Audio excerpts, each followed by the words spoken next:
बहुत लड़ी मैं, मगर मेरी किसी ने एक ना सुनी। मुलाजमा ने लाजो को नहला धुला कर तैयार करा था,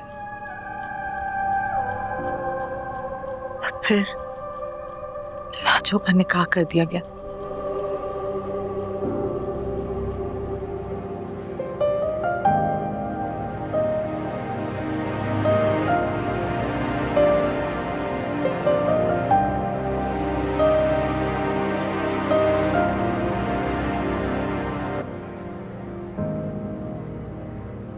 क्या आपको ये निकाह कबूल है?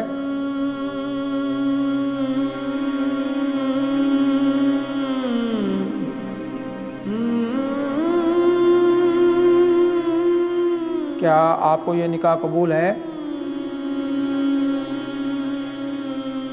क्या आपको ये निकाह कबूल है? तुम्हारी माँ साहबजान से ये सब सहा नहीं जा रहा था। चांदात को तो जैसे बेवफाई का सर्टिफिकेट मिल गया था, मगर ये सब बड़ी राजदारी से हुआ। हवेली के कुछ मुलाजमों के अलावा किसी को कुछ पता नहीं था। तय ये पाया कि बच्चा पैदा होते ही लाजो से बच्चा लेकर उसे वापस भेज दिया जाएगा। ये भी कुदरत का खेल है अम्मा पप्पू। मेरी दादी ने किसी की बेटी को सजा दी और उनकी बेटी ने खुद को सजा दे दी। अम्मा ने जगह जगह मिठाई ये कहकर बांटी कि साहबजान उम्मीद से है। फिर कुदरत का करना ऐसा हुआ कि 4 महीने बाद पता ये चला कि 3 महीने से साहबजान भी उम्मीद से है। हवेली में बड़े जश्न हुए। वहां दाइयों ने बड़ी कोशिश की कि गुलाम माँ की कोख में ही मर जाए,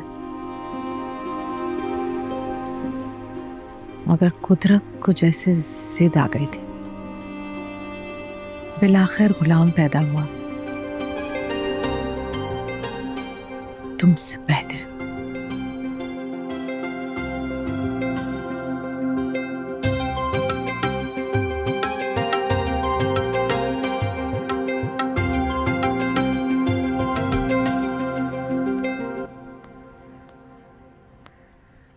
सुन लड़की,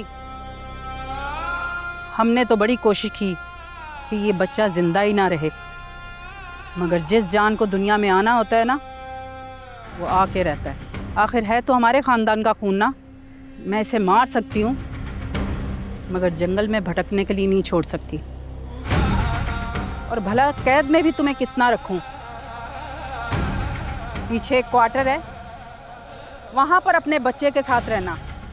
और एक बात याद रखना, अगर किसी को बताया कि ये किसकी औलाद है, तो मैं इस बच्चे का गला घोट दूंगी,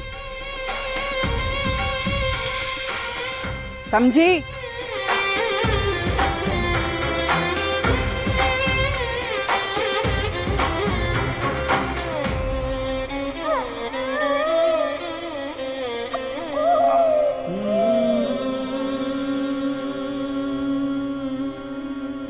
आज भी वही डरी सहमी लाजो अपने बेटे की जान की बख्शी पर खुश है।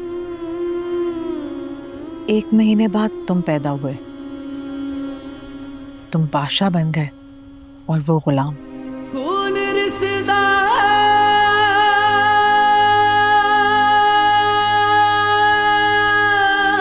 मैं यहाँ आप लोगों की बराबरी करने के लिए नहीं आता हूँ।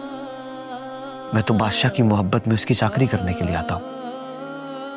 बादशाह मेरा जिगरी यार है, बल्कि यूं समझें कि छोटा भाई है मेरा।